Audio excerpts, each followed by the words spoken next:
Ayan mga paps, throttle cleaning FI diagnose may Yamaha Mio GT 125.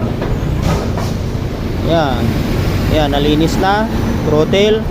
Ngayon dinadiagnose, kinakalibrate. Kailangan kasi mainit yung temperature. Yan, temperature na yan. Kailangan nyo yun 90 or 80% engine temperature mga pap. Ayan, tinan nyo. 35,000 odo, 35,709 odo, odometer. Ayan, kilay, nandiyan po yung kilay nya sa harap. Basta Mio Soul ay nasa harap po ang mga kilay niyan.